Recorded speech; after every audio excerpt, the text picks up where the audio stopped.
Welcome everyone. Today we're going to be going over ride height and negative cambers. And so what we're going to do is lower the suspension, because this is at a pretty high ride height. We're going to lower it and see how much more negative camber we get.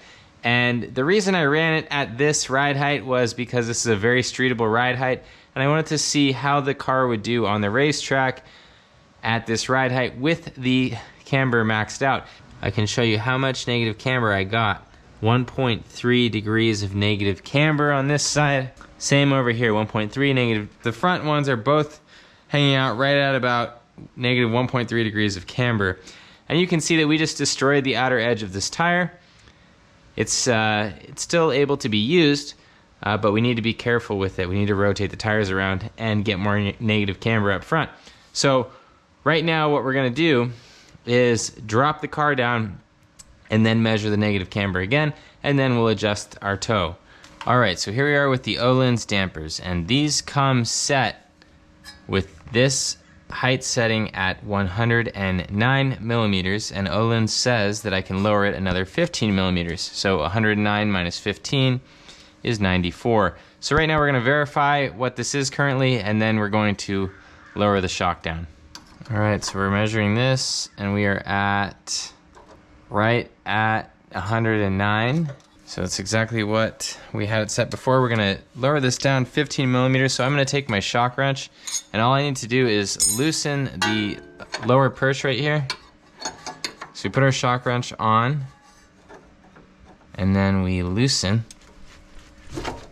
the ring. And what I'll do with this ring is I'll raise it up 15 millimeters so that when I lower the whole shock body 15 millimeters, it is very quick process. So this looks like 15. Let's measure it. All right, so that's 14. So I want another millimeter. 14.75. Let's go a little bit higher. So we get right at 15. There we go. We're right at 15. Okay, so now I'm gonna twist this whole shock body down into the unit, and that will bring this upright up, effectively lowering the car. And we're not making any changes to our preload. We're just changing the length of the shock body here. And again, when I get to the bottom here, I want a total length on the threads to be 94. So we started at 109, we're taking 15 millimeters off, we'll go to 94. And I think that the motion ratio on this car is probably around 0.7, and so we're actually gonna see a further drop than 15 millimeters. Even though we're lowering this 15 millimeters, the wheel itself should close up that gap quite a bit more. But this is just a very easy process. You can see how easy it is to adjust the height on your coilovers. Okay, and then when that ring hits the bottom there, then we know that we've lowered it the full 15 millimeters, and it should be pretty much exact. Okay, we're at 93.8 now. Gotta do a little bit more juice on this guy. Okay, we're at like 93.9. Okay, let's go just a little bit more. 94.01, 94. Yeah, okay, perfect. That's what we want to see. So yeah, 94 exactly on this guy. That's perfect. That's what we want. We're gonna retorque these, load the suspension and retorque these bolts.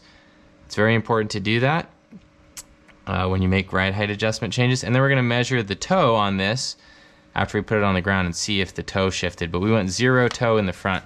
That's the alignment that I like to run for the street and the track. So that's it on the height adjustment on the Öhlins. It's super easy to do that. Let's go ahead and torque these bolts. All right, so what I do to torque the top bolts is I will actually jack the suspension up to load it, and then I will torque them. So the first thing we want to do is loosen them a little bit. So you'll see the bushing will reset as we loosen it. You can actually see that the bushing is shifting back. Now these are torqued to 70 foot-pounds, 72 I believe. Cool, that was good. Now that we have everything set, we're gonna go ahead and put the wheel on and then do the toe. We're gonna bolt the wheel back on. We lowered this down. I also replaced the ball joint cover in there. If you noticed before, it was torn on both sides. It looked like the previous owner used a pickle fork. I'm also gonna get all of the tire debris out of the wheel because it causes the wheel to be off balance. This one doesn't have a ton, but the other tire, if you take a look, that all came out of the other tire. And so I was getting a little bit of a wobble at high speed, and it was probably just those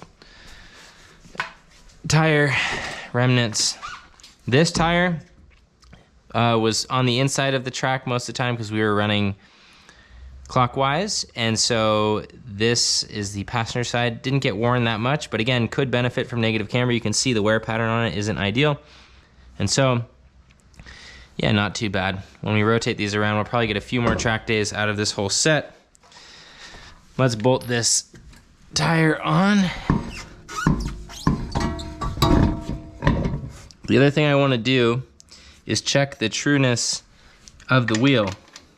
And the reason I want to do that is because we're going to be using toe plates to check the toe. And if these wheels are bent at all from the track, we're not going to get an accurate reading with our toe plates. I take this, I'm going to just put it on the edge of the rim, just like that, and I spin it, and if there's any run out, you'll see it. But these wheels are still perfectly straight, both of them, and so the toe plates will work great. So let's go ahead and lower the car.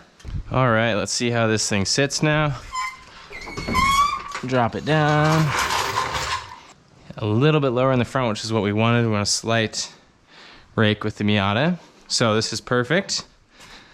Yeah, this is great. Looks so much better. But let's see how much negative camber we got. We are at 2.5 negative camber.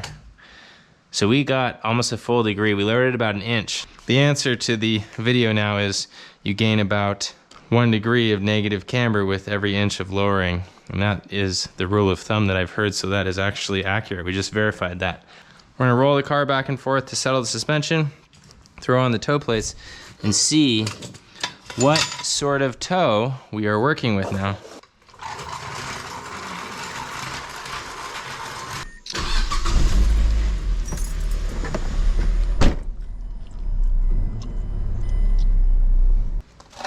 It may not have changed much, honestly, because we have already set it to 0 toe. We didn't make any changes to the eccentric bolts. All we did was lower the car a little bit more.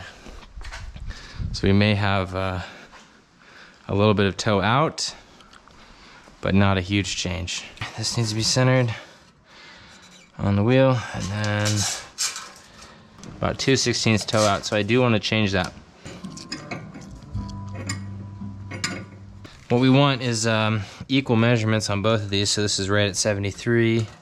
This is right at a 16th short of 73. Oh wait, they're both a 16th short of 73. Okay, so it's exactly 0. That's perfect, that's what we want. That will be good for this car. Yeah, and you can see that the stance of the car is much better. I'll back it out actually, but the car looks a lot better. I wanted to be at a higher ride height because I do like to be able to go over speed bumps quickly. This is a daily driver, not a race car.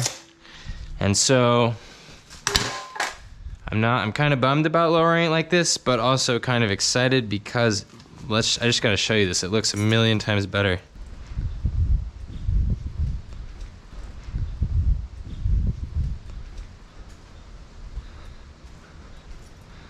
Yep, so there you are.